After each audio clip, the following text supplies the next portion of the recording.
Hello बच्चों, नमस्कार। स्वागत है आपका अपने परिवार रोजगार विद अंकित में। तो कैसे हैं आप सब लोग? उम्मीद करता हूं कि आप सब लोग अच्छे होंगे, बेहतरीन होंगे, लाजवाब होंगे, एकदम बिंदास होंगे और बहुत बेहतरीन तरीके से दोस्त आप लोग अपनी पढ़ाई को कर रहे होंगे। तो एक बार सभी दोस्त बताएंगे कैसे हैं आप सब लोग। एक बार सभी दोस्त बताएंगे कैसे हैं आप सब लोग, कैसी चल रही है आप लोगों की पढ़ाई। अश्वित, सोनिया, शीतल, अर्जुन, सुनील, शिवम, पंकज, नेहा, प्रगति, भारत, हर्ष, अमित, मनिका, मयंक, सुशांत, शालिनी, दिव्या, परमचंद, किरण, हरीश, मनीष, निशांत, सभी को मेरा प्यार भरा नमस्कार।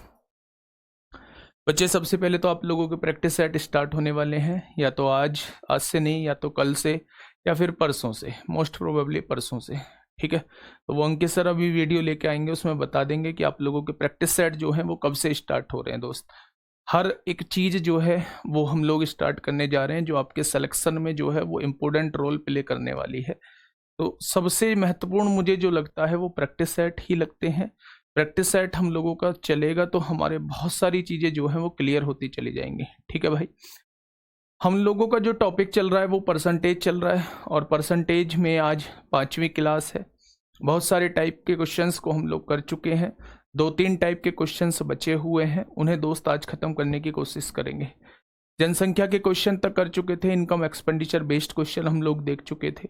बहुत सारे बच्चों का डाउट है जी परसेंटेज थोड़ा कम समझ में आ रहा है, तो मेरे दोस्त मैंने टाइप वाइज चीज़ों को कराने की कोशिश की है। चीज़ें एक ही सीक्वेंस में लेके चल रहा हूँ, पहले एक ही टाइप के 2-3 क्वेश्चन आप लोगों को करा रहा हूँ। तो शायद अगर आप लोगों को दिक्कत आ रही है तो फिर कहीं ना कहीं आप लोगों के प्रैक्टिस में कमी है। ठीक है मेरे दोस्त, आज जो हम लोग बात करने वाले हैं, कल इसलिए नहीं हुई थी, कल आपको पता है कि जीडी का सम्मान समारोह था, इस वजह से कल की क्लास जो थी वो नहीं हुई थी। हाँ चलिए, बहुत बढ़िया, ठीक है, ठीक है भाई, ठीक है। बहुत बहुत धन्यवाद बाइक के लिए जिसने शुभकामनाएं दी हैं, उसका बहुत बहुत धन्यवाद, तहे दिल से धन्यवाद। आप लोग जब आएंगे तो उस बाइक पे आप लोगों को मतलब साथ मिल के राइड करेंगे, जब भी सिलेक्शन लेके आप लोग आएंगे, है ना। टेंशन मत लो किसी भी बात की, और जब आप लोग आओगे तो दोस्त आपका भी ऐसा ही सम्मान समारोह होगा, है ना। चलिए, कोशिश करिए जल्दी से जल्दी आने की, कि हाँ हम जल्दी पहुँचें और जल्दी से अपना जो सिलेक्शन है वो सुनिश्चित करें।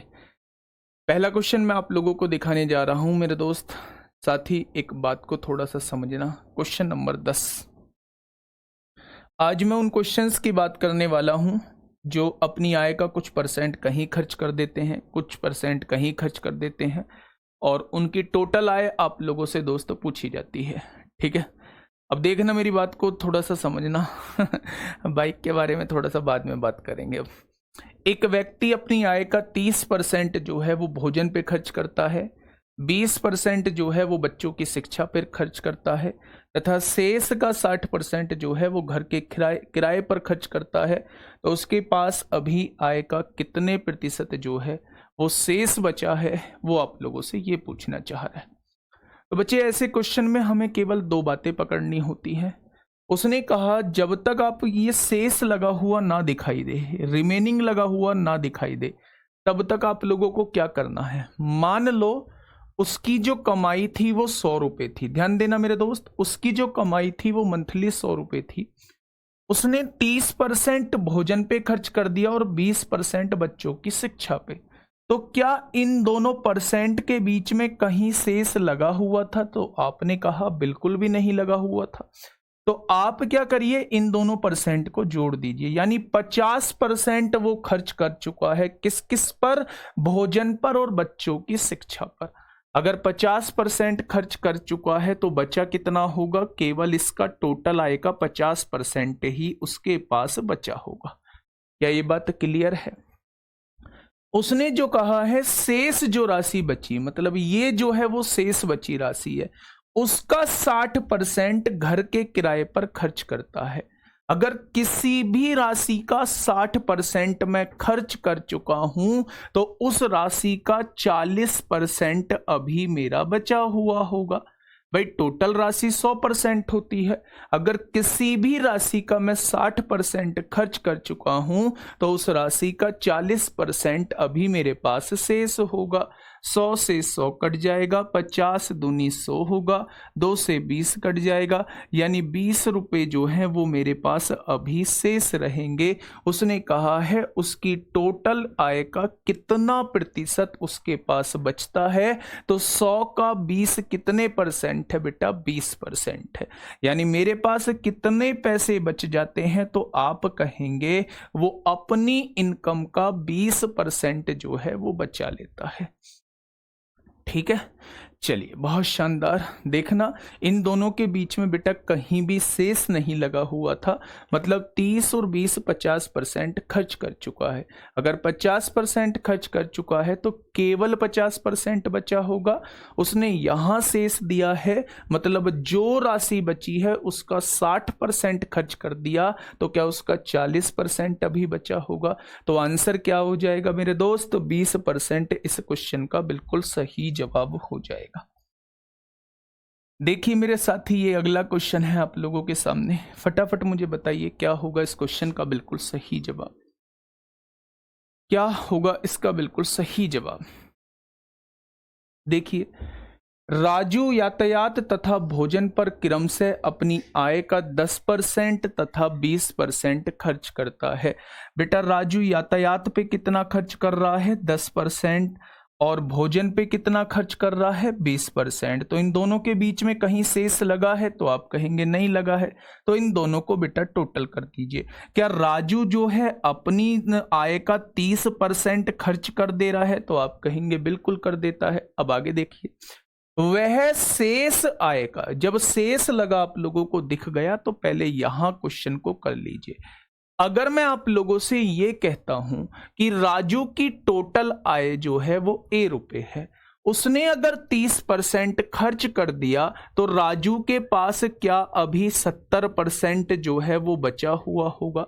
बस मुझे ये बता दीजिए, अगर टोटल आय का 30% मैं खर्च कर देता हूं, अगर टोटल आय का मैं 30% खर्च कर देता हूं, तो क्या टोटल आय का 70% अभी मेरे पास बचा होगा। उसने आगे क्या कहा है, वह शेष आय का, यानी जो शेष राशि बची है ये वाली, इसका 30% कपड़ों पर खर्च करता है। अगर इसका भी 30% कपड़ों पर खर्च कर देता है, तो क्या इसका भी 70% उसके पास अभी बचा होगा। क्या उसका भी 70% उसके पास बचा होगा। आगे आ जाइए, अपनी शेष आय को वह बचा लेता है, यानी ये जो आय है उसकी बचत है। यदि उसकी बचत 26,460 है, मतलब ये मेरे हिसाब से बचत है, लेकिन उसने बचत दी कितनी है मेरे दोस्त, 26,460 दी है। तो भोजन तथा कपड़ों पर मिलाकर कुल खर्च कितना होगा, ये आप लोगों से पूछ रहा है। ठीक है, बहुत बच्चों का डाउट आएगा जी पहले बार 100 क्यों लिया था, इस बार 1 क्यों लिया है। पहली बार आंसर प्रतिशत में लाना था तो 100 मान के इजीली हो जाता, वो कोई ना कोई वैल्यू माननी पड़ती, तभी आप लोग निकाल पाते। यहाँ एग्जैक्ट वैल्यू दी है और आपसे इनकम पूछिए, तो इनकम आपको कोई वेरिएबल मानना पड़ेगा। ठीक है भाई, अब देखना ध्यान से सुनना, यहां से सॉल्व करने की कोशिश करिए। 2 जीरो से 2 जीरो कट जाएंगे, 7 से काटोगे 7 तिया 21 होगा, 5 बचेंगे, 7 सत्ते 49 होगा, 7 अट्ठे 56 होगा। फिर 7 से काटेंगे, 7 पंजे 35 होगा, 7 चौक 28 होगा, एक जीरो आ जाएगी। 2 जीरो इधर डिवाइड में है, इधर आके मल्टीप्लाई में हो जाएंगी। तो मैं कह सकता हूं कि ए की टोटल इनकम कितनी हो जाएगी। अगर ए की मंथली इनकम हमसे पूछी जाती तो ए बेटा 54,000 रुपये कमा रहा होता। ए क्या करा रहा होता, ए बेटा 54,000 रुपये करा रहा होता। ऐड मैं इसलिए करता हूं, जब तक शेष ना लगा हो तब तक परसेंटेज को जोड़ते चले जाइए। इन दोनों के बीच में शेष नहीं लगा था, तो मैंने इन दोनों को जोड़ के 30% लिख दिया। तो 30% खर्च कर दिया तो 70% बचा होगा। फिर यहां शेष लगा है, तो बेटा शेष लगा है 30% कपड़ों पर खर्च करता है, तो शेष का 70% अभी बचा होगा। ये बचत की राशि है, उसने बचत की राशि 26,460 दी है, तो टोटल इनकम जो है वो 54,000 हो जाएगा। ठीक है भाई, अब उसने क्या कहा है, उसने कहा है भोजन तथा कपड़ों पर मिलाकर कुल खर्च कितना होगा। अब एक बात बताइए, टोटल इनकम उसकी 54,000 है, भोजन पर कितना खर्च करता है, 10% खर्च करता है। अगर 10% भोजन पे खर्च करेगा तो क्या 5400 रुपये भोजन के खर्चा आ गया, बहुत शानदार। दूसरा खर्चा उसका किसका पूछा है, कपड़ों पर पूछा है। तो एक बात बताइए, अगर मेरी टोटल इनकम 54,000 है, अगर मैं 30% यहां खर्च कर चुका हूं तो 54,000 का 70% अभी मेरे पास बचा होगा, और जो बचा है उसका 30% मैं कपड़ों पर खर्च करता हूं।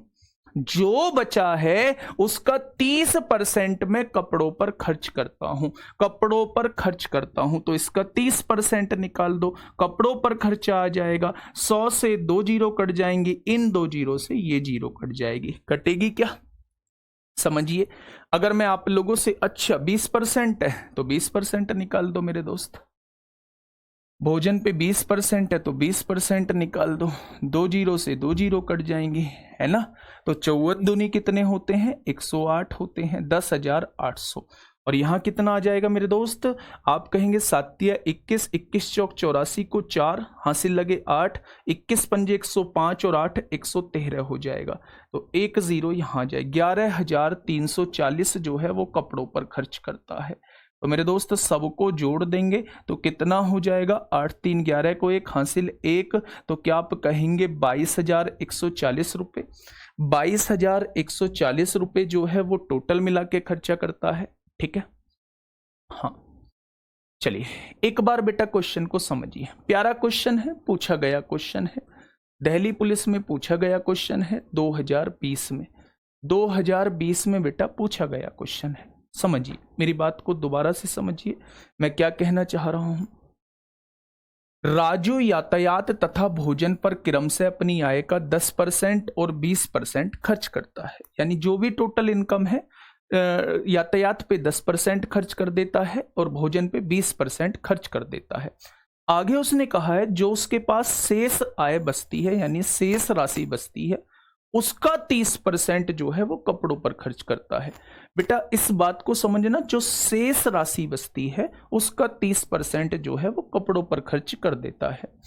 अपनी शेष आय को वह बचा लेता है, और बची कुची आय जो है वो वह बचा लेता है। यदि उसकी बचत इतनी है तो भोजन और कपड़ों पर मिलाकर कुल खर्चा कितना होगा, ये आप लोगों से दोस्त पूछना चाह रहा है। अब ध्यान से सुनना मेरे दोस्त, मैंने टोटल इनकम राजू की ए मान ली है, उसने 20% 10% तो यातायात पे खर्च किया, 20% भोजन पे खर्च किया, तो टोटल मिलाया तो कितना परसेंट खर्च हो गया, तो आप कहेंगे जी 30% खर्च हो गया। तो जब 30% खर्च हो गया तो बचा कितना, तो आप कहेंगे 70% बचा। तो मेरे दोस्त टोटल आय का 70% अभी मेरे पास बचा हुआ है। उसने कहा है जो शेष राशि बचती है उसका 30% जो है वो कपड़ों पर खर्च कर देता है, तो शेष राशि का 70% अभी भी बचा हुआ होगा। तो उसने कहा है बचता जो है वो 26,460 रुपए बचता है। तो आपके पास यहां से टोटल आय कितनी आ जाएगी, 54,000 आ जाएगी। आगे क्या टोटल आय, अब ध्यान से सुनना। अब उसने कहा है भाई साहब भोजन और कपड़ों पे टोटल खर्चा मुझे बता दीजिए। तो भोजन पे कितना खर्चा कर रहा है, 20%, तो मैंने टोटल आय का 20% निकाला तो ये भोजन पे खर्चा आ गया।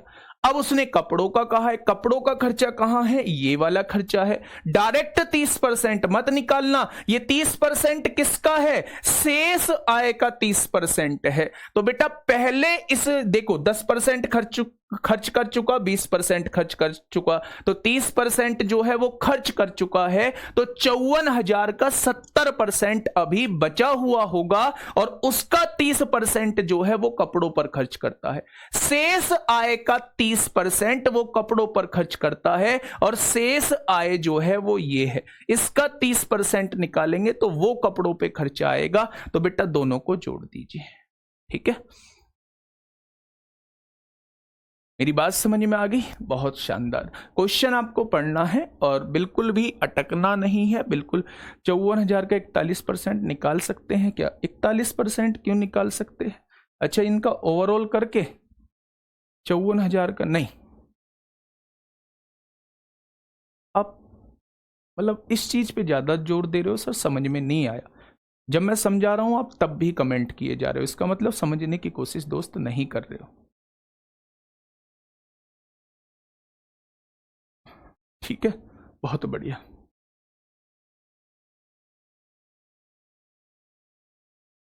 अच्छा मेरे दोस्त, मुझे ये बताइए इस क्वेश्चन को कैसे और हम सोच सकते हैं, कैसे सोच सकते हैं?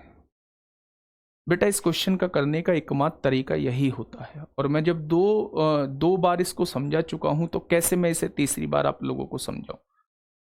इतना आसान तरीके से मैंने इसे समझाने की कोशिश की है, तो शायद इससे आसान क्वेश्चन ना आए। समझिए, देखिए मेरी बात को थोड़ा सा समझिए, मेरे साथ ही थोड़ा सा प्रैक्टिकली सोचिए। अगर आप कमेंट लिखना बंद करेंगे तभी आपके प्रॉपर समझ में आएगा। मैं ये कहना चाह रहा हूं, एक व्यक्ति है, यातायात पे कितना परसेंट खर्च करता है? 10%। भोजन पे कितना खर्च करता है? 20%। ये बात आपके समझ में आ गई? तो जब 10 और 20 को जोड़ा तो क्या वो टोटल 30% खर्च कर चुका है? तो आपने कहा जी बिल्कुल खर्च कर चुका है। आगे उसने कहा है जो शेष राशि बचती है वह शेष आय का। तो जब बेटा 30% खर्च कर चुका है तो टोटल इनकम की 70% अभी उसके पास बची होगी। ठीक है, उसने कहा है शेष आय का 30% वह कपड़ों पर खर्च कर देता है, इसका भी 30% वो कपड़ों पे खर्च कर देता है, तो इसका भी 70% उसके पास बचा होगा। उसने बचाया कितना है? तो आप कहेंगे 26,460 बचाया है, तो मैंने उसकी बचत इसके बराबर लिख दी। अब देखिए बेटा, एक ही वैल्यू 54,000, टोटल इनकम जो है वो 54,000 आ गई है। अब एक बात मुझे बताइए कि भोजन पे कितना खर्चा हुआ है? 20%। तो 54,000 का 20% निकाल दिया तो भोजन का खर्चा आ गया। अब कपड़ों का खर्चा है बेटा यहां आपको पहुंचना है। यहां कैसे पहुंचोगे? अगर वो शुरुआत में ही 30% खर्च कर चुका है तो पहले बचा कितना? तो आपने 54,000 का 70% निकाल लिया, फिर इसका 30% निकालोगे तो ये कपड़े पर खर्चा आएगा, दोनों को जोड़ोगे तो टोटल खर्चा आ जाएगा। नेक्स्ट क्वेश्चन आपके सामने, नेक्स्ट क्वेश्चन आप लोगों के सामने है। जल्दी से एक बार मुझे बताएंगे क्या होगा इस क्वेश्चन का साथी बिल्कुल सही जवाब।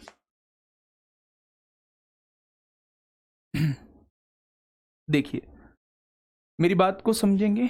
100 व्यक्ति, अच्छा एक और तरीका मैं इसका बता देता हूं, एक दूसरा तरीका बता देता हूं, समझना थोड़ा सा ध्यान से। मैंने मान लिया वो व्यक्ति टोटल 100 रुपए कमाता है। मैंने मान लिया वो व्यक्ति टोटल कितने कमाता है? तो आप कहेंगे 100 रुपए कमाता है। अच्छा एक बात सुनिए, यातायात पे कितने खर्च करता है? यातायात पे कितने खर्च करता है? 10%, तो 100 का 10% 10 होगा। भोजन पर कितने खर्च करता है? 20%, तो 100 का 20% 20 होगा। अब उसने कहा है शेष आय का, तो टोटल 30 रुपए खर्च कर चुका है 100 में से, तो शेष आय कितनी बची? 70 बची। 70 का 30% वो किस पर खर्च करता है? कपड़ों पर खर्च करता है।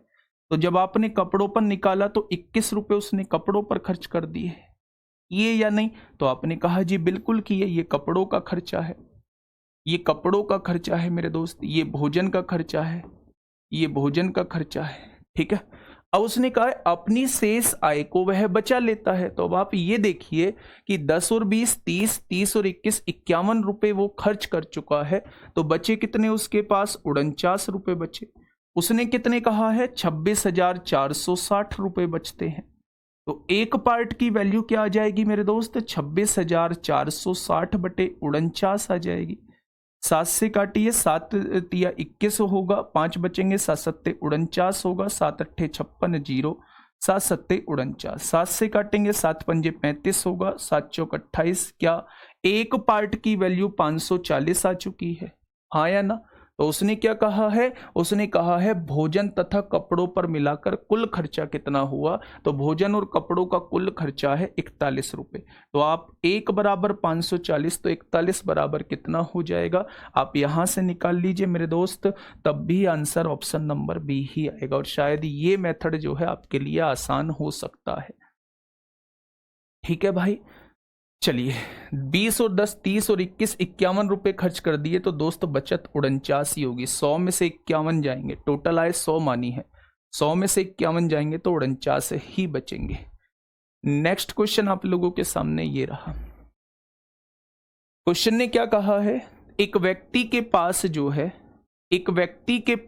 है वो कुछ धन है, वह इस धन का 20% एक वस्तु खरीदने पर खर्च करता है, शेष धन का 5% वह यातायात पर खर्च करता है तथा उसने 120 रुपए जो है वो उपहार में दे दिए।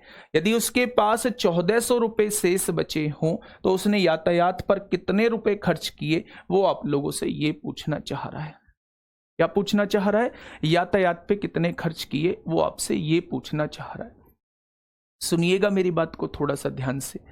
अगर मैं आप लोगों से दोस्त ये कहता हूं कि उसकी आय जो है वो 100 रुपए है, कितनी है, उसकी आय जो है वो 100 रुपए है, तो उसने कहा वह इस धन का 20% एक वस्तु खरीदने पर खर्च करता है, तो 100 का 20% कितना आएगा, 20 आ जाएगा। अब उसने कहा है शेष धन का, बेटा 100 में से 20 गया तो शेष धन कितना बचा, 80 बचा। अब उसने कहा है शेष धन का 5% यातायात पे खर्च करता है। जब मैंने इसका 5% निकाला तो कितना आया, तो आप कहेंगे 4 रुपए जो है वो यातायात पे खर्च करता है। 4 रुपए किस पर खर्च करता है, यातायात पे खर्च करता है। आगे आ जाइए, तथा उसने 120 रुपए उपहार में दे दिए। मान लो अगर ये 120 रुपए उपहार में ना देता, अभी उसके पास 1400 रुपए बच रहे हैं। अगर 120 रुपए उपहार में ना देता तो क्या उसके पास जो है वो 1520 रुपए बचते, हाँ या ना? क्या इन सब खर्चों के बाद उसके पास 1520 रुपए बचते? बिल्कुल बचते। मेरे दोस्त अगर वो 24 रुपए खर्च कर चुका है तो क्या उसके पास अभी भी 76 रुपए बचने चाहिए थे? अगर 100 में से 24 रुपए खर्च कर चुका है तो 76 रुपए अभी भी बचने चाहिए थे, लेकिन बच कितने रहे हैं, 1520 रुपए बच रहे हैं। 76 बराबर 1520, तो 1 बराबर कितना हो जाएगा, 76 दूनी 152, क्या 1 बराबर 20 हो जाएगा, होगा या नहीं? अगर 1 बराबर 20 है तो यातायात पे कितना खर्चा हुआ है, 4 रुपए। अगर 1 बराबर 20 है तो मेरे दोस्त 4 बराबर कितना हो जाएगा, तो आप कहेंगे 80 हो जाएगा। आप कहेंगे मेरे दोस्त 80 हो जाएगा, है ना? बहुत शानदार। तो इस मेथड से भी दोस्त आप लोग जा सकते हैं, ठीक है। नेक्स्ट क्वेश्चन की तरफ हम लोग चलते हैं मेरे दोस्त। नेक्स्ट क्वेश्चन क्या कहता है, फटाफट मुझे बताइए। क्वेश्चन नंबर 13 क्या हो जाएगा इस क्वेश्चन का साथी, बिल्कुल सही जवाब। क्वेश्चन नंबर 13 क्या कहता है,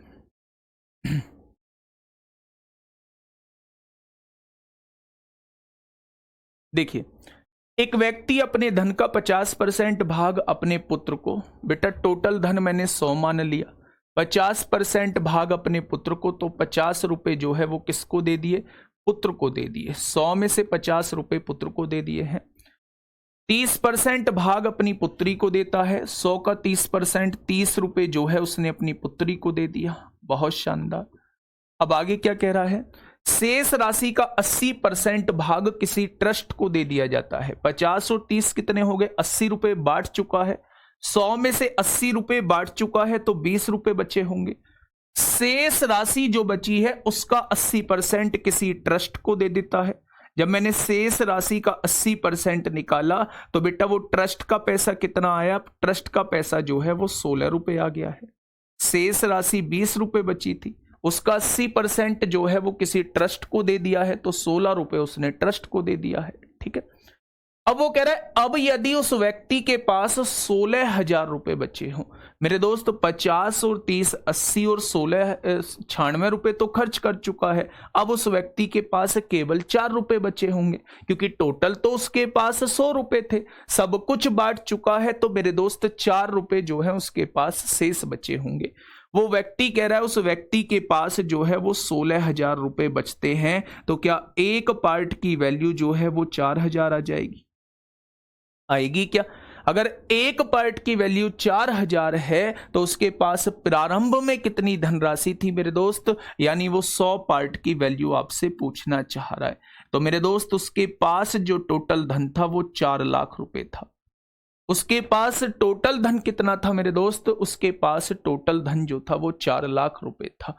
मेरे दोस्त मैं आप लोगों को आज ऐसी चीज देने जा रहा हूं, प्लीज आप लोगों से रिक्वेस्ट है कि जो भी आपकी जेन्युइन दिक्कत हो, जो भी जेन्युइन दिक्कत हो, क्योंकि इंस्टाग्राम के सारे मैसेज जो है वो मैं पढ़ रहा होता हूँ, जो भी जेन्युइन दिक्कत हो प्लीज उसे ही लिखिएगा। आप लोगों को थोड़ा सा मतलब आप लोगों को करीबी मानते हुए मैं अपनी आईडी आप लोगों को प्रोवाइड कर रहा हूँ। ऑफिशियल टेलीग्राम पे बहुत सी बार इतने बल्क में मैसेज हो जाते हैं, नहीं पढ़ पाता, तो आप लोग जो है इस पर अपना पर्सनल डाउट, और प्लीज रिक्वेस्ट है, गुड मॉर्निंग, गुड इवनिंग, कैसे हो, हाय, हेलो, प्लीज ये मैसेज मत करना। Official underscore Rahul underscore Tewatia underscore RW है, ठीक है। एक ब्लू कलर का टिक नजर आएगा, वो ही मेरी ऑफिशियल आईडी है। आप उस पर अपना मैसेज लिख सकते हैं, जो भी आपको जेन्युइन डाउट है, जेन्युइन हाथ जोड़ के रिक्वेस्ट है, हाय, हेलो, कैसे हो, गुड मॉर्निंग, गुड इवनिंग का मैसेज प्लीज मत करना। बहुत बल्क में मैसेज हो जाते हैं, पढ़ नहीं पाता।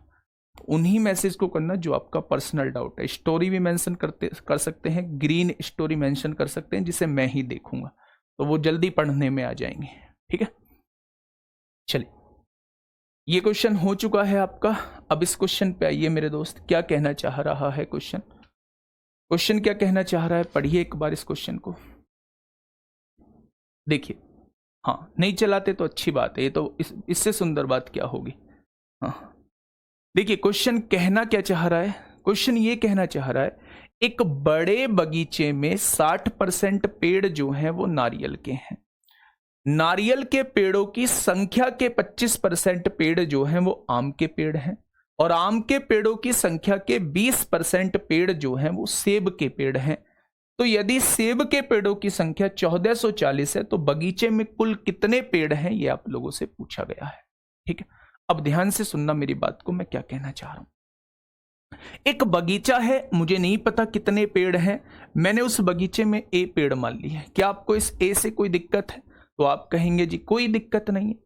उसने कहा एक बगीचे में 60% पेड़ जो हैं वो नारियल के हैं। आपको समझ में आ गया कि जितने भी टोटल पेड़ होंगे उसका 60% जो होगा वो नारियल होगा, और 40% जो होंगे वो अदर्स के होंगे, ठीक है भाई।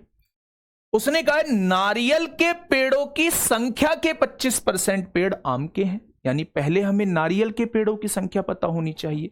तो टोटल जितने भी पेड़ हैं उसका 60% निकाल दूंगा, तो क्या ये नारियल के पेड़ों की संख्या आ जाएगी।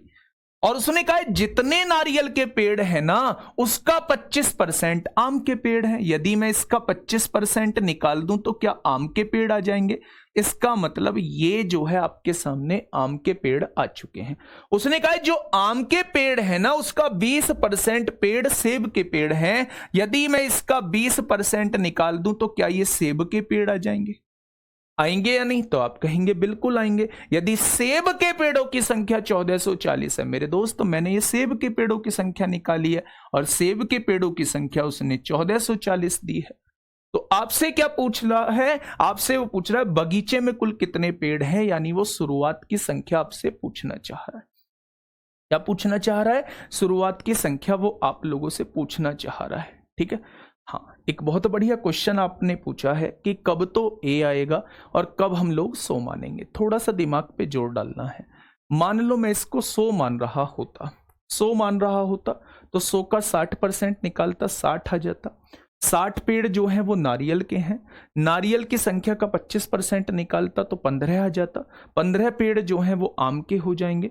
15 का बेटा 20% निकालता तो 3 आ जाता। उससे भी करा दूंगा 100 मान के भी, 100 मान के भी करा दूंगा मेरे दोस्त, दोनों तरीके से हो सकता है।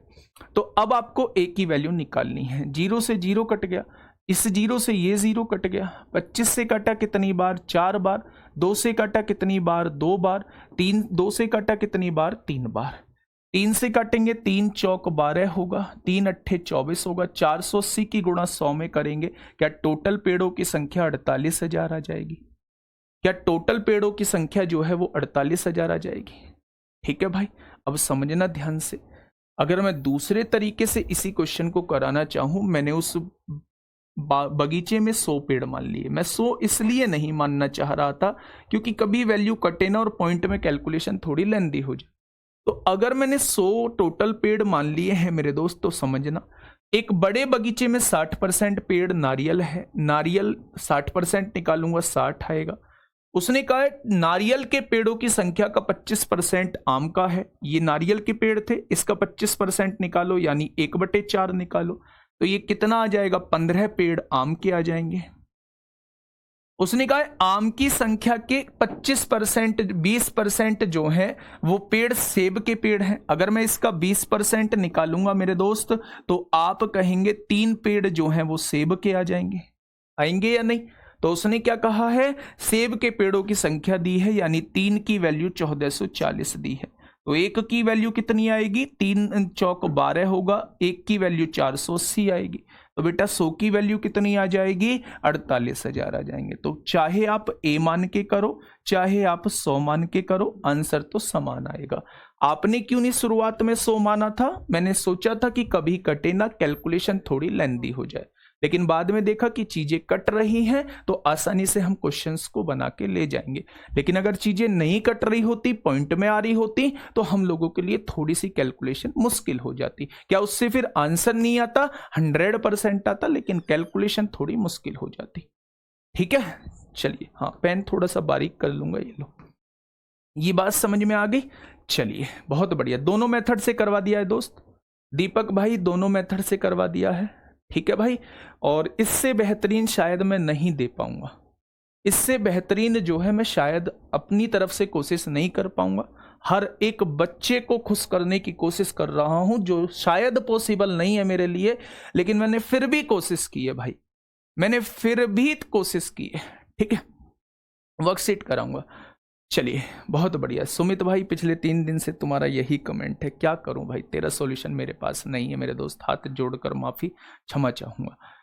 अब जो है मैं आपके सामने एक ऐसा क्वेश्चन लेके आ रहा हूं, परसेंटेज का ही क्वेश्चन है। वैसे तो मेंसुरेशन में हम लोग कर रहे होते हैं, किसी आयत की लंबाई इतने % बढ़ गई, चौड़ाई इतने % बढ़ गई तो उसके क्षेत्रफल पे क्या फर्क पड़ेगा, किसी वृत्त की त्रिज्या इतने % बढ़ गई है तो उसके क्षेत्रफल पे क्या फर्क पड़ेगा, किसी जो वृत्त की व्यास जो है वो इतने % घट गया है, इतने % बढ़ गया है, तो उसका बचे उसके क्षेत्रफल पे क्या फर्क पड़ेगा। ठीक है, चलिए देखिए क्वेश्चन नंबर 15 आप लोगों के सामने है, फटाफट से मुझे बताइए क्या होगा इसका बिल्कुल सही जवाब।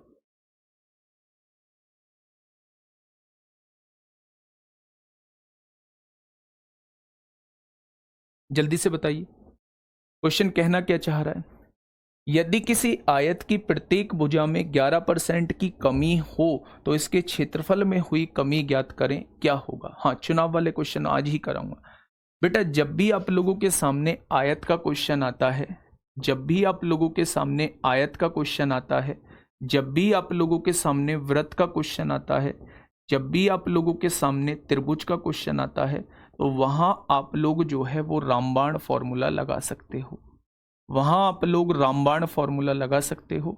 रामबाण फॉर्मूला क्या होता है मेरे दोस्त, रामबाण फॉर्मूला होता है ये, इसको आप अपनी कॉपी में एक बार लिख लीजिए। किसी भी चीज में अगर बढ़ोतरी होगी तो उसे प्लस में लेंगे, किसी भी चीज में कमी होगी तो बेटा उसे हमेशा नेगेटिव में लेंगे। क्वेश्चन ने क्या कहा है, क्वेश्चन ने कहा है यदि किसी आयत की प्रत्येक भुजा में 11% की कमी हो, 11% की कमी, तो ये भी 11% होगा, ये भी 11% होगा। कमी हो रही है तो मैंने ये माइनस में लिया है, ये भी 11 होगा, ये भी 11 होगा, बटे में 100 हो जाएगा। यानी ये लंबाई होती है, चौड़ाई होती है, प्रत्येक भुजा में 11% की कमी की है, यानी लंबाई में भी 11% की कमी, चौड़ाई में भी 11% की कमी, ये माइनस क्योंकि कमी की जा रही है। ठीक है भाई, अब देखिए मेरी बात को थोड़ा समझेंगे। 11 और 11 कितने हो जाएंगे, 11 और 11 22 हो जाएंगे, तो ये माइनस का 22 आ चुका है, माइनस माइनस प्लस ये 121 होगा, 121 बटे 100 का मतलब 1.21 होता है क्या। 22 में से 1.21 जाएगा तो मेरे दोस्त कितना बचेगा, तो आप कहेंगे माइनस का 20.79 बचेगा, माइनस का 20.79 हम लोगों का बच रहा होगा। माइनस का मतलब होता है मेरे दोस्त चीजों में कमी होना, तो इसका आंसर जो आएगा क्षेत्रफल में कितनी कमी हो जाएगी, 20.79 की कमी हो जाएगी। हाँ, अगर मैं आप लोगों से कहूँ कहीं भी आप लोगों को आयत का क्वेश्चन दिखाई दे, कहीं भी आप लोगों को वृत्त का क्वेश्चन दिखाई दे, कहीं भी आप लोगों को त्रिभुज का क्वेश्चन दिखाई दे, तो आप सक्सेसिव वाला फॉर्मूला लगा सकते हैं, रामबाण वाला फॉर्मूला दोस्त आप लोग लगा सकते हैं। तो जो चीज बढ़ रही है उसे पॉजिटिव लेंगे, जो चीज घट रही है उसे नेगेटिव लेंगे। बच्चे कह रहे हैं कि हम कब समझे कि चीजों को 100 लेना है, हम कब समझे कि चीजों को ए मानना है। बेटा जब कैलकुलेशन ऐसी लगे कि कटेगी नहीं और पॉइंट में वैल्यू आती चली जाएगी, तो आपको हमेशा ए मान के क्वेश्चन को करना है। लेकिन अगर लगे कि इजीली कट पा रही है तो आपको 100 मान के क्वेश्चन को करना है। माननी है कोई ना कोई वैल्यू तो ए से भी आंसर आएगा, 100 से भी आंसर आएगा। ठीक है भाई, ये चीज समझ में आ गई होगी। बहुत बढ़िया, बहुत सुंदर। चलिए आगे बढ़ते हैं। आगे वर्ग में भी ये काम करेगा बेटा, जितनी भी 2D इमेज होती हैं उन सब में काम करता है, चाहे वर्ग हो, चाहे आयत हो, चाहे वृत्त हो, चाहे मेरे दोस्त त्रिभुज हो। ठीक है, चलिए नेक्स्ट क्वेश्चन की तरफ हम लोग चलते हैं। फटाफट मुझे बताइए क्या होगा इसका बिल्कुल सही जवाब। Question number 16। देखिए क्वेश्चन कहना क्या चाह रहा है। क्वेश्चन ये कहना चाह रहा है कि यदि एक आयत की लंबाई में 11% की कमी की जाती है और चौड़ाई में 11% की वृद्धि की जाती है तो इसके क्षेत्रफल में क्या फर्क पड़ेगा। तो दोस्त क्वेश्चन जो पूछा गया है वो आयत का पूछा गया है। तो आयत के फॉर्मूले में हम लोग क्या लगा रहे होते हैं, सक्सेसिव वाला लगा रहे होते हैं आयत के केस में। तो सक्सेसिव का दोस्त मेरे यही होता है, कॉन्सेप्ट होता है या नहीं। अब देखिए अगर कमी हो रही है तो माइनस में लिखेंगे, अगर चौड़ाई में वृद्धि हो रही है तो प्लस में लिखेंगे। यहां कमी हो रही है, एक जगह वृद्धि हो रही है, तो कमी है तो माइनस कर दो और वृद्धि है तो दोस्तों प्लस कर दो। ठीक है, माइनस से ये कट जाएगा, -11 की +11 में गुणा करेंगे -1.21 आएगा और यहां से बटे में 100 है तो पॉइंट यहां लग जाएगा। तो माइनस का मतलब है कमी होना, कमी का बच्चा यही ऑप्शन आप लोगों का। वृद्धि, अच्छा ये गलत लिख रखा है, ये डिक्रीज है बेटा, कमी है, ये डिक्रीज है, कमी है। 1.21 डिक्रीज इस क्वेश्चन का जवाब हो जाएगा। ठीक है, नेक्स्ट क्वेश्चन की तरफ हम लोग चलते हैं मेरे दोस्त। जैसे क्वेश्चन नंबर 17 आप लोगों को दे रखा है, मैं फिर से आप लोगों को बता देता हूं, समझना, दिमाग में चीजें डालने की कोशिश करना। यदि किसी वृत्त की त्रिज्या में 23% की वृद्धि की जाती है, या तो यहां त्रिज्या लिखा होता, चाहे यहां व्यास लिखा होता, चाहे यहां परिधि लिखा होता। अगर किसी भी वृत्त की त्रिज्या में, किसी भी वृत्त के व्यास में, किसी भी वृत्त की परिधि में इतने % की वृद्धि की जाती है तो हम इसे मान लेते हैं कि वो त्रिज्या में ही वृद्धि कर रहा है। ठीक है मेरे दोस्त, तो इस पे भी हम लोग वृत्त के केस में भी क्या लगाएंगे, सक्सेसिव वाला फॉर्मूला लगाएंगे। तो ये वृद्धि हो रही है तो पहला भी 23% प्लस होगा, दूसरा भी 23% प्लस होगा और तीसरा बेटा 23 गुणा 23/100 हो जाएगा। होगा या नहीं। तो यहां से क्या होगा बेटा, इंक्रीज और डिक्रीज का पता चलेगा साइन से। अगर साइन नेगेटिव है तो डिक्रीज हुआ होगा, साइन पॉजिटिव है तो बेटा इंक्रीज हुआ होगा। 23 और 23 कितना हो जाएगा, 46 हो जाएगा। 23 की गुणा 23 में करेंगे 529 आएगा। नीचे 2 जीरो हैं तो ऊपर 2 बाद पॉइंट लग जाएगा। तो जब आप इनको जोड़ोगे तो कितना हो जाएगा, इसका मतलब उसके क्षेत्रफल में 51 पॉइंट दोनों की वृद्धि होगी। मैं फिर से एक कॉन्सेप्ट आप लोगों को बता रहा हूं, अगर कभी भी आपसे वो रेडियस में कहता है, रेडियस में कहता है कि A% की वृद्धि हुई है, रेडियस में कहता है A% की वृद्धि हुई है या कमी हुई है, तो मेरे दोस्त आप बिना देखे व्यास में, बिना देखे मेरे दोस्त परिधि में भी उतने की कमी, उतने की वृद्धि कर देना। मैंने क्या बोला, ध्यान से सुनना, ध्यान से सुनना मेरे दोस्त। मैंने आप लोगों से कहा कि किसी भी वृत्त के रेडियस में, त्रिज्या में 20% की वृद्धि होती है, तो बिना सोचे बिना समझे आप लोग इसके डायमीटर में भी 20% की वृद्धि लिख देना और सरकमफ्रेंस में भी 20% का इंक्रीमेंट लिख देना। इन तीनों में से किसी एक के साथ कोई चेंज होगा तो अन्य दो के साथ भी वही चेंज होगा। यानी अगर मैं आपसे कहूं कि सरकमफ्रेंस जो है, किसी भी वृत्त की परिधि जो है वो 10% बढ़ जाती है, तो आप बिना देखे डायमीटर को भी 10% बढ़ा देना, बिना देखे आप रेडियस को भी 10% बढ़ा देना। यानी इन तीनों में से किसी एक के साथ जो भी होगा अन्य दो के साथ भी वही हो जाएगा। ठीक है मेरे दोस्त, अगर मैंने कहा कि इसके डायमीटर को 30% घटाया गया तो मेरे दोस्त सरकमफ्रेंस भी 30% घट जाएगी और रेडियस भी 30% घट जाएगी। ठीक है, बात समझ में आ गई। और अगर क्षेत्रफल में परिवर्तन पूछा जाए तो क्षेत्रफल के लिए मेरे दोस्त हम लोग रामबाण फॉर्मूले का यूज कर रहे होंगे। ठीक है भाई, चलिए नेक्स्ट क्वेश्चन की तरफ हम लोग चलते हैं। नेक्स्ट क्वेश्चन की तरफ हम लोग चलते हैं मेरे दोस्त। यहां देखिए इस क्वेश्चन को, वैसे तो ये क्वेश्चन जो है ये आप लोगों को मेंसुरेशन में कराऊंगा, जब तक आपको फॉर्मूला पता नहीं रहेगा तब तक आप इन क्वेश्चन को नहीं बना पाओगे। तो ये क्वेश्चन जो है वो मैं मेंसुरेशन में कराऊंगा, ये क्वेश्चन जो है वो मैं मेंसुरेशन में कराऊंगा। अब देखना, मैं आपके सामने कुछ खर्चों के क्वेश्चन और लेके आ रहा हूं जो दिल्ली पुलिस में आपसे पूछे गए हैं। एक तो ये क्वेश्चन है मेरे दोस्त, इसका जवाब आप लोग दे दीजिए फटाफट।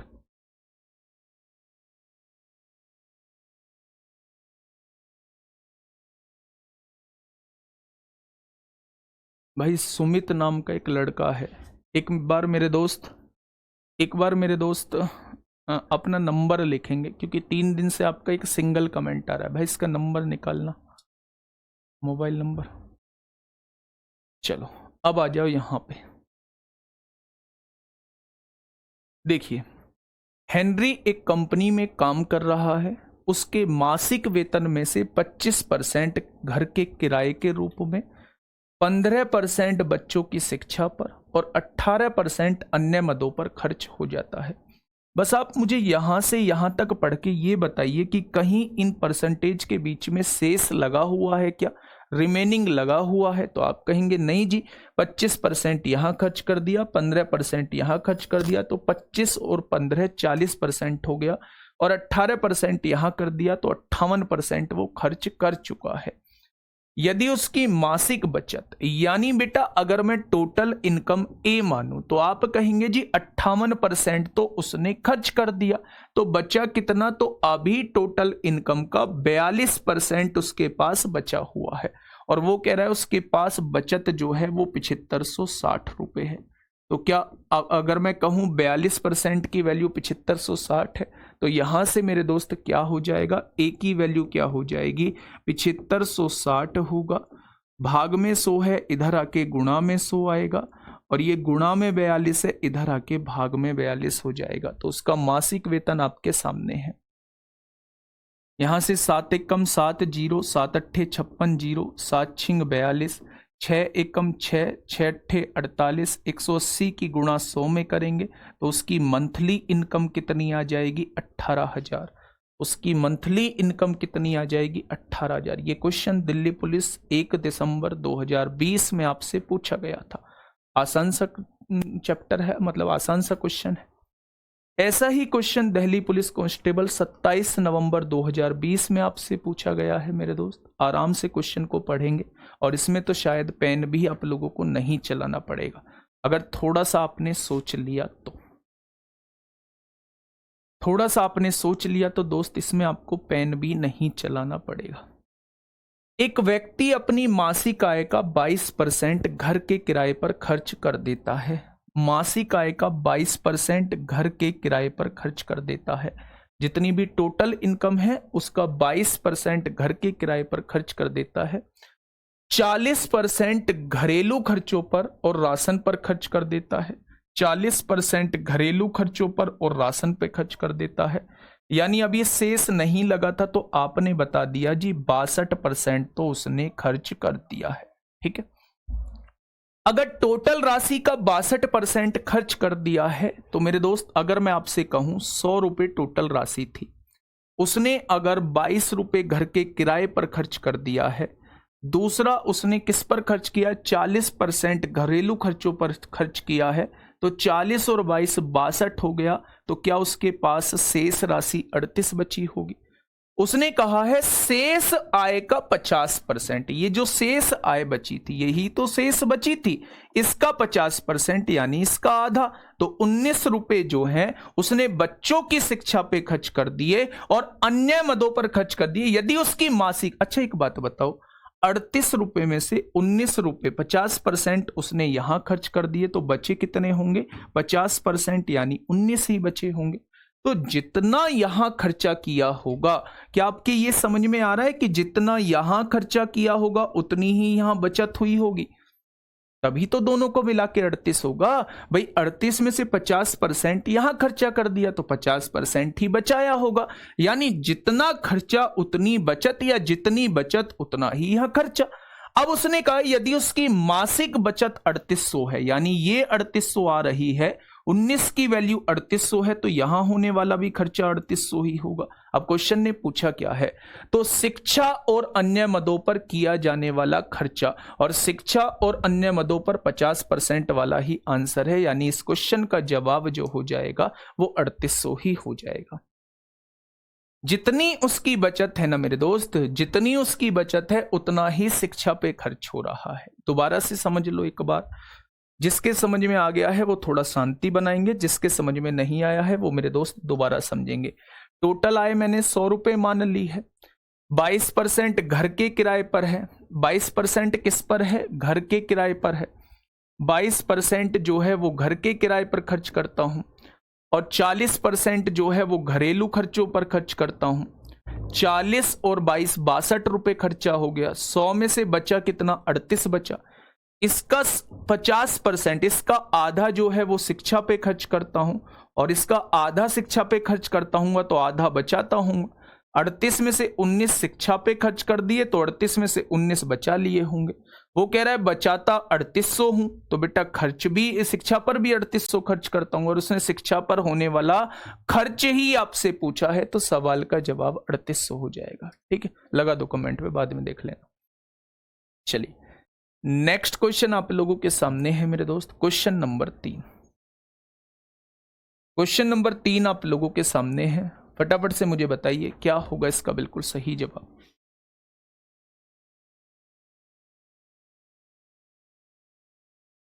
क्वेश्चन नंबर 3 आप लोगों के सामने है, ठीक है।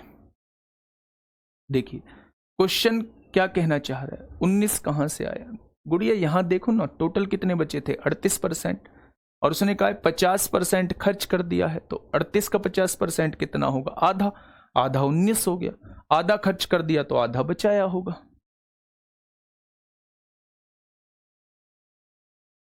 पढ़िए क्वेश्चन को एक बार, क्वेश्चन कहना क्या चाह रहा है।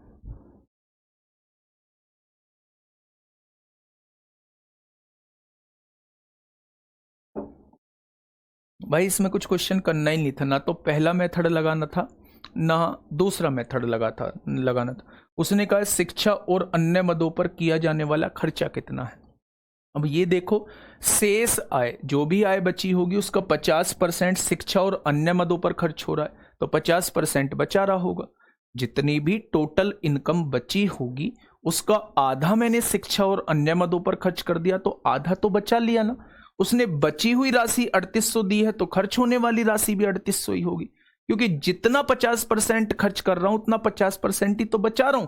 तो बेटा ये दोनों राशि जो है ये बराबर रहेंगी, ये 3800 ये शिक्षा पर होने वाली राशि जो है वो बराबर रहेंगी। तो डायरेक्टली भी आप इसे देख के आंसर टिक कर सकते थे, 3800 जवाब हो जाएगा। ठीक है, अन्य मद पर दे रखा है बेटे, टोटल ही दे रखा है, 50% जो है बच्चों की शिक्षा पर और अन्य मदों पर दे रखा है। क्वेश्चन नंबर 3 लास्ट क्वेश्चन होगा इस टाइप का,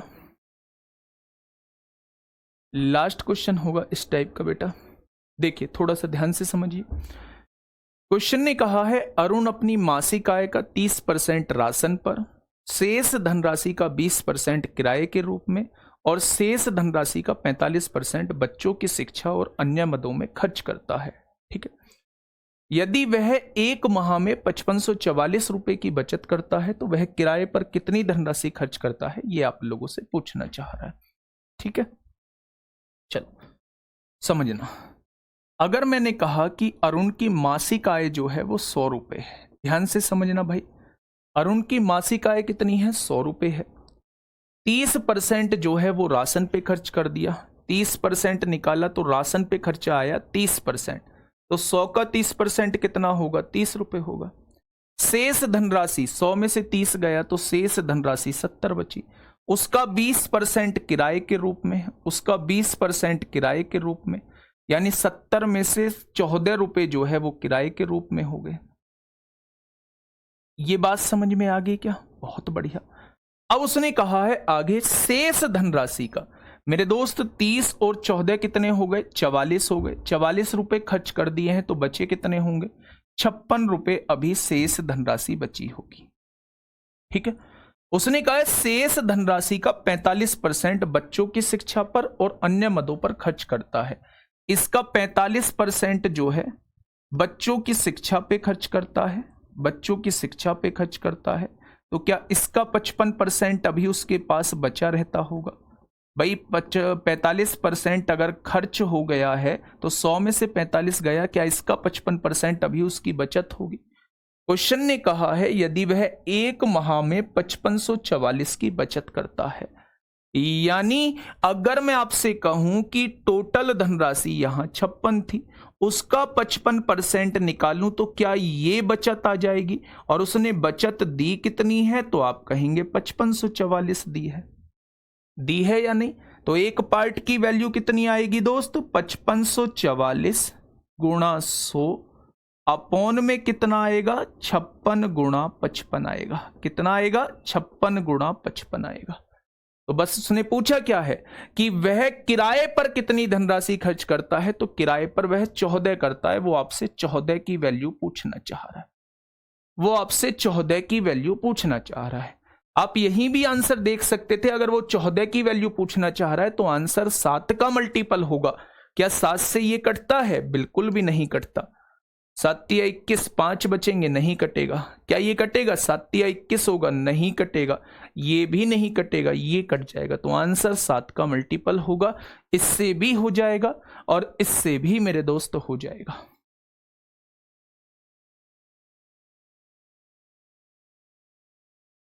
ठीक है, कुछ बच्चों के दिमाग में आएगा जी ए मान के क्या हो जाएगा? बिल्कुल हो जाएगा। ए मान के भी आसानी से मेरे साथी हो जाएगा, बहुत आसानी से हो जाएगा। फिर हमें इतना सब कुछ करने की जरूरत नहीं होगी। तो चाहे आप ए मान के क्वेश्चन को करो, चाहे आप 100 मान के क्वेश्चन को करो, आपसे क्वेश्चन बन जाएगा। ठीक है भाई, मैं दोबारा समझा देता हूं। अरुण अपनी मासिक आय का 30% राशन पर, टोटल आय 100 मान ली है, इसका 30% राशन पर, तो 30 रुपए राशन पर हो गया। शेष धनराशि 100 में से 30 खर्च हो गए तो बचे कितने? 70। उसका 20% किराए के रूप में, 70 का 20% निकालोगे 14 आएगा। 30 और 14 44 रुपए खर्च कर दिए तो बचे कितने? 56। उसने कहा शेष धनराशि का 45% बच्चों की शिक्षा पर, यानी 56 का 45% शिक्षा पर, तो 56 का 55% बचत होगी। जब 56 का 55% निकालूंगा तो मेरे हिसाब से ये बचत आएगी, और उसने बचत 5544 दी है। तो एक पार्ट की वैल्यू ये है, तो किराए पर खर्चा कितना होगा वो 14 पार्ट की वैल्यू पूछना चाह रहा है। ठीक है, बहुत बढ़िया। हाँ, तो ये वाला जो है इस क्वेश्चन का बिल्कुल सही जवाब हो जाएगा। मेरे दोस्त इसे सॉल्व कर लेना, यहां से बिल्कुल सही जवाब हो जाएगा। 14 चौका कितने हो जाएंगे? 56 हो जाएंगे। 4 से काटोगे कितनी बार कटेगा? 25 बार कटेगा, और 55 से इसे काट लेना, डायरेक्टली कट जाएगा। ठीक है भाई, लास्ट क्वेश्चन है इस टाइप का। तो इस टाइप के क्वेश्चन को मैं ए मान के भी एक क्वेश्चन करा देता हूं मेरे दोस्त, समझना। ए मान के लास्ट बार करा रहा हूं, अब की बार समझ में नहीं आया तो दोस्त फिर मैं भी कुछ नहीं कर पाऊंगा। अरुण अपनी मासिक आय का, मैंने मासिक आय ए मान ली, अगर 30% राशन पे खर्च कर दिया है तो बचा कितना होगा? 70% बचा होगा। उसने कहा शेष धनराशि का 20% किराए पर, तो शेष धनराशि का 80% अभी उसके पास बचा होगा। शेष धनराशि का 45% बच्चों की शिक्षा पर, तो शेष धनराशि का 55% उसके पास बचा होगा। और उसने क्या कहा है? 5544 कहा है बचत होती है। यहां से ए की वैल्यू निकाल लीजिए। टोटल इनकम आपके पास आ जाएगी। उसने कहा है 30% राशि पर, राशन पर, शेष धनराशि का 20% किराए पर। तो पहले 30% राशन पे खर्च कर चुका है, तो टोटल का 70% निकाल देना, ये बचत आ जाएगी। और जो बचत आई है उसका 20% किराए पर। देखो मैं निकाल देता हूं, समझिए। यहां 2 जीरो से मेरे साथी 2 जीरो कट जाएंगी, कटेंगी या नहीं? बहुत बढ़िया। अब देखना, समझना, अगर मैं यहां से काटूं तो 5 से काटेंगे 11 बार, 5 से काटेंगे 20 बार, 4 से काटेंगे 2 बार, 4 से काटेंगे 5 बार, 11 से काटेंगे 11 पंजे 55, 0, 11 चौक 44, 2 से काटेंगे 2 दूनी 4, 2 पंजे 10, 2 दूनी 4, 7 से काटेंगे 7 तिया 21, 7 छिंग 42, 36 पंजे 180 होता है।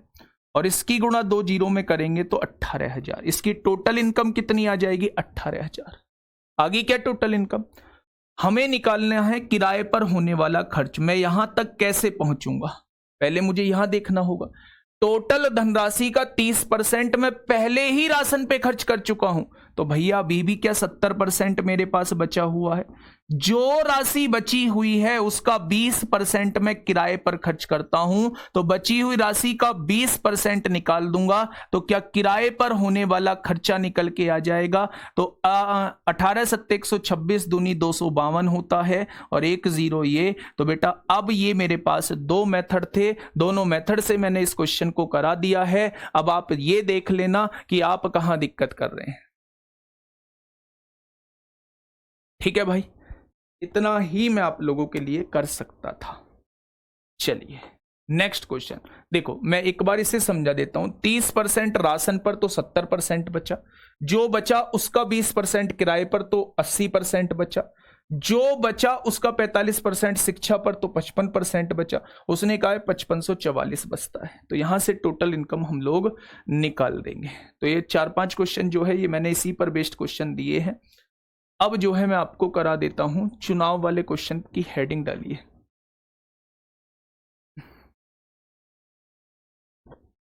हाँ, पास फेल के क्वेश्चन की हम लोग बात करते हैं। ये क्वेश्चन मिसलेनियस के कल यहां से आ जाइए। बताइए भाई, पहले क्वेश्चन का सवाल जवाब क्या हो जाएगा? अब आपको जो मेथड लगाना है, जो मेथड बेस्ट मानना है उसे मान लीजिए, जैसे करना है वैसे दोस्त कर लीजिए। मैं आपके सामने रख चुका हूं दोनों मेथड अपने।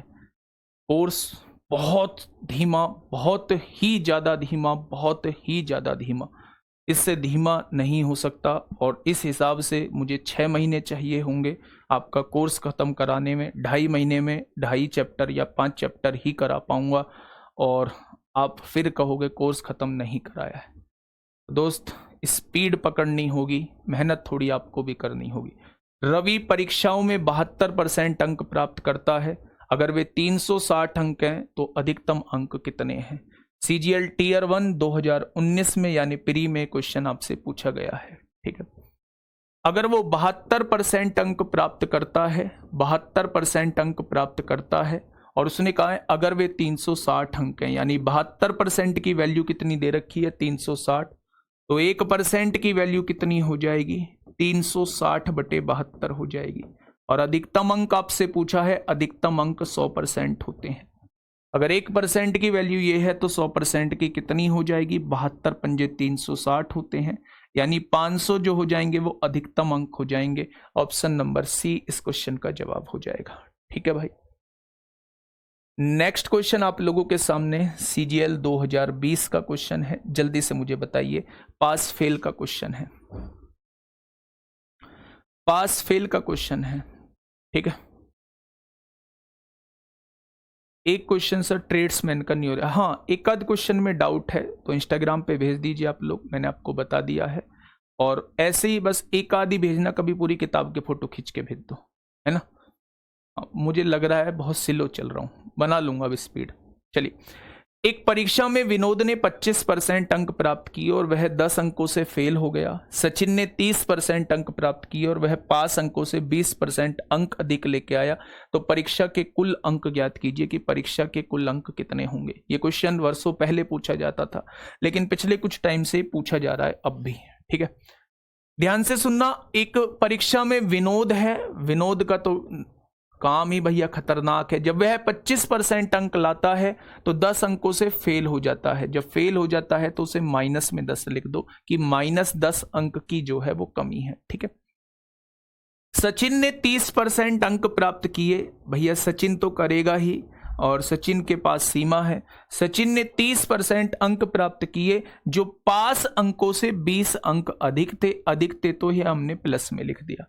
यानी अगर कोई व्यक्ति 25% नंबर लाता है तो वो 10 अंकों से फेल हो जाता है।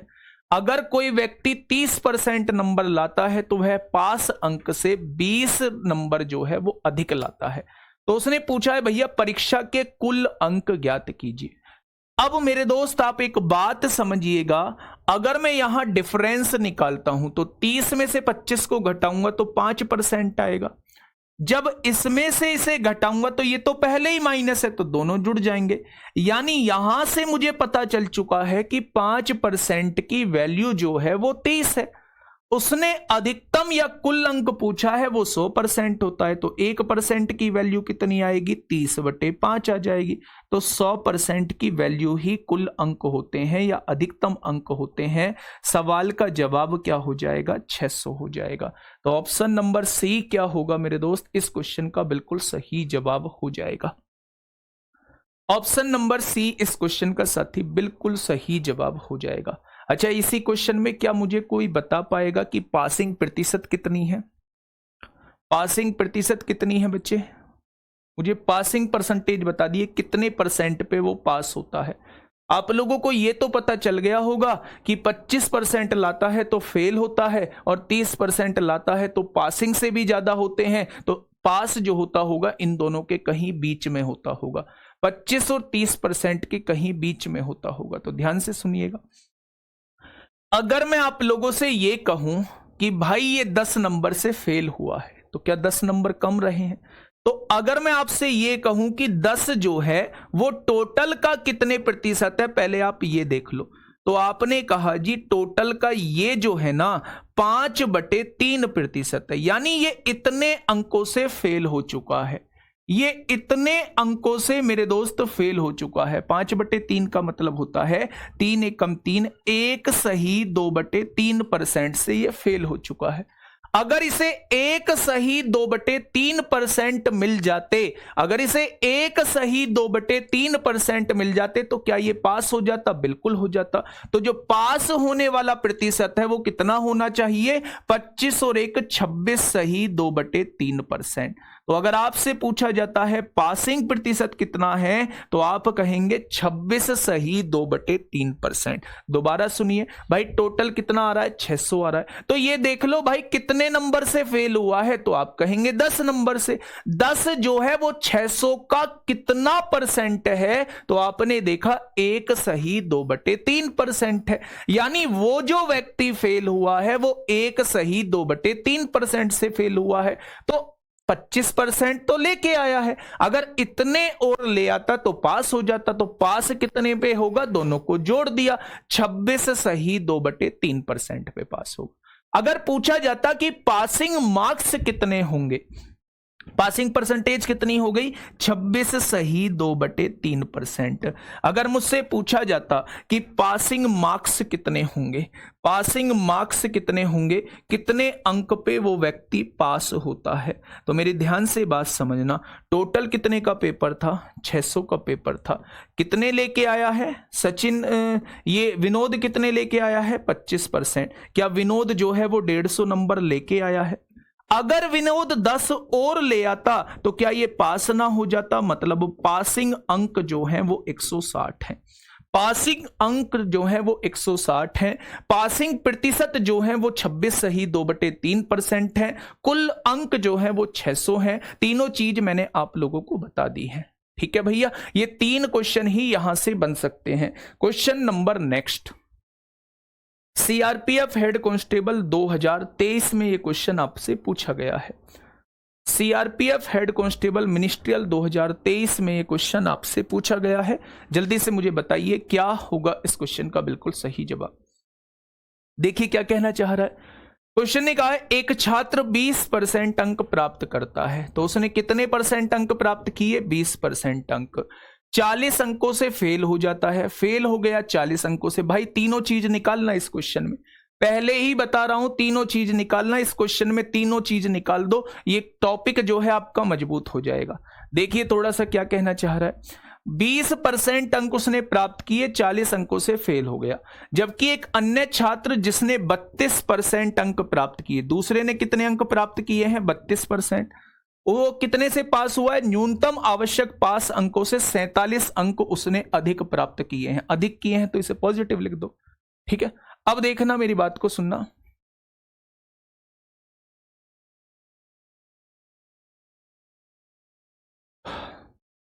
चलिए देखो, अब देखिए दोस्त डिफरेंस समझिए, 32 में से 20 जाएगा तो कितना आएगा, 12% डिफरेंस आ रहा है। और जब इसमें से इसे घटाओगे तो ये पहले ही माइनस से जुड़ जाएगा, तो आप कहेंगे 4 और 4 8 हो जाएगा। क्या ये 87 हो जाएगा, तो आप कहेंगे जी बिल्कुल हो जाएगा। अब ध्यान से समझेंगे, अगर 12% की वैल्यू जो है वो 87 है तो 1% की वैल्यू कितनी हो जाएगी, तो आप कहेंगे 87/12 हो जाएगी। तो 100% की वैल्यू कितनी हो जाएगी, तो आप कहेंगे 4 तिया 12 होंगे, 4 से काटोगे 25 बार, 3 से काटोगे 3 दूनी 6, 3 नाम 27, 25 निम्मा 225 को 5 हासिल 22, 25 दूनी 50 और 22 कितना हो जाएगा, 72 हो जाएगा। तो अधिकतम अंक कितने हो जाएंगे मेरे दोस्त, 725 हो जाएंगे। ठीक है, कितने हो जाएंगे मेरे दोस्त, 725 इसके अधिकतम अंक हो जाएंगे। अधिकतम अंक का मतलब होता है बेटा 100% की वैल्यू। आप डिफरेंस निकाल के ये देख लो कि कितने परसेंट की वैल्यू आई है, वहां से 100% की वैल्यू निकाल दो, 725 इस क्वेश्चन का बिल्कुल सही जवाब हो जाएगा। अगर मैं पासिंग मार्क्स आपसे पूछूं तो 725 जो है वो टोटल अंक हैं। पहले वाला व्यक्ति कितने लाया है, 20% नंबर लेके आया है, तो 20% मतलब 20 पंजे 100, 5 एकम 5, 2 बचेंगे, 5 चौक 20, 5 पंजे 25, 145 नंबर लेके आया है।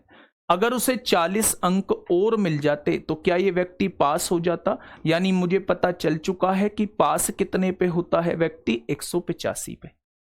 पास कितने पे होता है व्यक्ति, 185 पे पास होता है। भाई टोटल अंक कितने हैं, 725, ये कितने लेके आया है, 20%, तो 725 का 20% निकाला, 145 आया, यानी इस व्यक्ति के 145 नंबर आए हैं और ये 40 अंक से फेल हो गया। अगर इसे 40 अंक और मिल जाएं तो क्या ये 185 पे पास नहीं हो जाएगा, यानी पास होने के लिए जो अंक चाहिए वो 185 चाहिए। ठीक है, चलिए नेक्स्ट क्वेश्चन आप लोगों के सामने है, ये रहा आपके सामने अगला क्वेश्चन। फटाफट मुझे बताइए बेटा, इसमें 2 चीज आप लोगों से पूछी है।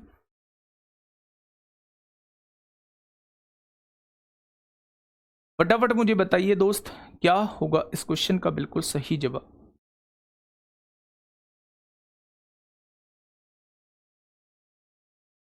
क्वेश्चन ने क्या कहा है, हाँ क्वेश्चन ने ये कहा है 87 कैसे आया। 87 ऐसे आया बेटा, जब इसमें से इसको घटाया, 32 में से 20 गए 12, 47 में से 40 को घटाओ तो ये माइनस का 40 है, जब घटाओगे माइनस माइनस प्लस होगा, 47 और 40 को जोड़ोगे तो 87 आएगा मेरे दोस्त, ऐसे आया।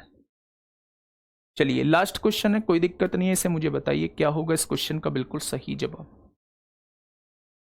फटाफट बता दिए। कल जो है वो इलेक्शन वाले क्वेश्चन चलेंगे और आपके मिश्रण वाले क्वेश्चन चलेंगे और मिक्स क्वेश्चन करा रहा हूँ। कोशिश करूंगा कल ये चैप्टर खत्म हो जाए, कल नहीं होता है तो परसों कर लेंगे, लेकिन बेहतरीन तरीके से खत्म करेंगे। बताइए, एक प्रतियोगी को एक परीक्षा में 30% अंक प्राप्त होते हैं और वह 15 अंकों से असफल हो जाता है। कितने परसेंट अंक लेके आया है, 30%, और फेल कितने से हुआ है, 15 अंकों से। जबकि उसी परीक्षा में एक अन्य प्रतियोगी को 46% अंक प्राप्त होते हैं, 46% अंक प्राप्त होते हैं, जो कि उत्तीर्ण होने के लिए आवश्यक अंकों से 33 अधिक हैं। अधिक है तो बेटा पॉजिटिव लेना। परीक्षा का पूर्णांक पूछा है, एक तो 100% की वैल्यू पूछ रहा है और एक पूछ रहा है पास होने के लिए न्यूनतम अंक प्रतिशत क्या होने चाहिए। ठीक है, अब देखना भाई, तरीका एक ही है, तरीका यही है, डिफरेंस निकालिए, कितना आएगा, 16% आएगा। जब डिफरेंस निकालोगे ये पहले से ही माइनस है, जुड़ जाएगा, 33 और 15 48 हो जाएगा। 1% की वैल्यू कितनी होगी मेरे दोस्त, 48/16 हो जाएगी। 1% की वैल्यू 3 है तो पूर्णांक जो होते हैं वो 100% होते हैं, या 300 आ जाएंगे। 300 वाला इस क्वेश्चन का जवाब होगा। ये दोनों तो जवाब नहीं होंगे। उसने पासिंग परसेंट पूछा, तो भाई कितने नंबर से फेल हुआ है? 15 नंबर से। तो ये देख लो 15 नंबर जो है ना वो 300 का कितना परसेंट है, मतलब कितनी परसेंट से फेल हुआ है, आप ये निकाल लो। भाई अंकों में तो वो 15 नंबर से फेल हुआ है, ये 15 जो है कितने परसेंट की वैल्यू है, तो 15 जो है 300 का कितना परसेंट है ये देख लो। यानी या तो 15 नंबर कह लो या फिर 5% कह लो, ये 5% से फेल हो गया। अगर 30% इसे मिले थे, अगर इसे 5% और मिल जाते तो क्या ये पास ना हो जाता? मतलब पास जो होगा वो 35% पे होगा, पास जो होगा वो 35% पे होगा। ऑप्शन नंबर ए इस क्वेश्चन का जवाब हो जाएगा। ठीक है भाई, नेक्स्ट क्वेश्चन, क्वेश्चन नंबर 19 आप लोगों के सामने है। इस क्वेश्चन का जवाब आप लोग कल मुझे देंगे। कल इस चैप्टर को हम लोग खत्म करने की कोशिश करेंगे। 5-6 क्वेश्चन आप लोगों को चुनाव के कराऊंगा, 6-7 क्वेश्चन कराऊंगा, और उसके बाद जो है ताजे फल सूखे फल के क्वेश्चन कराने के बाद और 2-3 मिश्रण के कराने के बाद कल हम इस चैप्टर को खत्म करने की कोशिश करेंगे। ठीक है भाई, आज के लिए इतना ही। Okay, tata bye bye. बस मन लगा के पढ़ने की ज़रूरत है दोस्त, कहीं भी कुछ भी कमी नहीं है। मैं फिर भी यही कहता हूँ, अगर चीज़ें कहीं और बेहतर समझ में आ रही हैं, बहुत सारी चीज़ें हो जाती हैं, जैसे बहुत सारे बच्चे यूपी पुलिस की तैयारी कर रहे हैं, वो कहते हैं कि सर हमें आपका समझ आता है तो क्या हम यूपी पुलिस की तैयारी आपसे कर सकते हैं? तो मैं वहाँ भी यही कहता हूँ कि हाँ बिल्कुल कर सकते हो, सिलेबस सेम है, दोनों का तरीका सेम है। कुछ बच्चे यहाँ कहते हैं दिल्ली पुलिस की सर हम दीपक भाटी सर से कर सकते हैं। बिल्कुल कर सकते हो, बिल्कुल कर सकते हो, सिलेबस सेम है, तरीका सेम है, बस ये हमारे अंदर की बात है कि हमें किसका समझ में आता है। ठीक है, तो आपको जहाँ चीज़ें समझ में आ रही हैं दोनों ही टीचर से आप लोग कहीं से किसी से कुछ भी कर सकते हैं। ठीक है भाई, पर कल लीजिए, कुल मिला के कल जैसे ही जब पार्टी चल रही थी, मतलब सम्मान समारोह चल रहा था, तो बहुत सारे बच्चों ने आके कहा, मैं और दीपक भाई बहुत पास पास खड़े थे, बहुत सारे बच्चों ने आके कहा सर आपकी वजह से जो है वो पूरे 20 के 20 क्वेश्चन ठीक हुए थे, आपकी वजह से जो है वो 19 क्वेश्चन ठीक हुए थे। तो मेरा एक ही कहना था उन बच्चों से कि भाई किसी की भी वजह से ठीक हुए, मेरी वजह से ठीक हुए हो या फिर दीपक भाई की वजह से ठीक हुए हो या किसी और टीचर की वजह से ठीक हुए, हमारा मेन टारगेट जो है वो सिलेक्शन लेना होता है। ठीक है, आपका सिलेक्शन हुआ चैनल की वजह से हुआ, किसी भी टीचर की वजह से हुआ, मेन बात यह है कि आप सेलेक्टेड हो। आप सेलेक्टेड हो, किसकी वजह से सेलेक्टेड हो डजंट मैटर। आपको जहां से चीजें समझ में आ रही हैं, जिससे आ रही हैं, बेहतरीन आ रही हैं दोस्त, वहां से करिए। कोई दबाव नहीं है कि आपके, बिल्कुल ये नहीं सोचना है कि भाई दिल्ली पुलिस का बैच है तो बस दिल्ली पुलिस वाले यहीं से सेलेक्ट होंगे। बहुत सारे बच्चे थे जिन्होंने खाकी बैच ले रखा था, वो जीडी में सेलेक्ट हो गए। बहुत सारे बच्चे थे जिन्होंने दिल्ली पुलिस परिश्रम बैच ले रखा था, वो जीडी में सेलेक्ट हो गए। तो ऐसा नहीं है कि आप जब नामकरण कर दिया गया उसी बैच से सेलेक्ट आप लोग होंगे। ठीक है, बस ये अपने अंदर थोड़ा सा चेंज लाने की जरूरत है। इसी छोटी सी खोपड़ी है ना ये आपकी, ये छोटी सी खोपड़ी जो है इस दिमाग में थोड़ा सा सोचने की जरूरत है। जिस दिशा में सोचोगे ना दोस्त, उसी दिशा में चीजें होती चली जाएंगी। अगर सोचोगे चीजें समझ में नहीं आ रही, समझ में ही नहीं आएंगी। अगर सोचोगे कि जी पढ़ना है, किसी भी हाल में पढ़ना है, एक बार नहीं आएगा 2 बार में आएगा, तो मैं कहता हूं पहली बार में चीजें समझ में आ जाएगा। तो ये आप पर डिपेंड करता है किस चीज को पढ़ना है। आप लोगों ने कल टॉपर का वो भी सुनी होगी, टॉपर की वीडियो भी देखी होगी। यहाँ उसने एक तरफ बोला है जी मैं तो यहाँ से ऐसे पढ़ा हूँ, मैथ इनसे पढ़ा हूँ, मैथ में उसने जरूर मेरे नाम को सजेस्ट किया था, और टॉपर में लड़की ने दीपक भाटी सर के नाम को सजेस्ट किया था। तो टीचर दोनों ही बेस्ट हैं। ठीक है, तो आप जरूर जहां से चीजें समझ में आ रही हैं दोस्त वहां से पढ़िए, लेकिन सोच एक ही रखिए कि हमें इस बार दिल्ली पुलिस कांस्टेबल की जॉब लेनी है, किसी भी हाल में लेनी है। बस ये सोच रखिए। मैं तो इस सोच के बारे में आपसे कह रहा हूं कि ये सोच रखोगे तो 100% सफल होगे। सिलेबस थोड़ा सा पीछे चल रहा है, बहुत धीमे चल रहा है दोस्त, मैं इसे बढ़ाने की कोशिश करूंगा। आप लोग सपोर्ट करना, हम मिलके बढ़ा लेंगे और मिलके ही कोर्स को खत्म कर लेंगे, इस बात की गारंटी है। चलिए फिर मिलते हैं कल एक बेहतरीन क्लास के साथ। Okay, tata bye bye.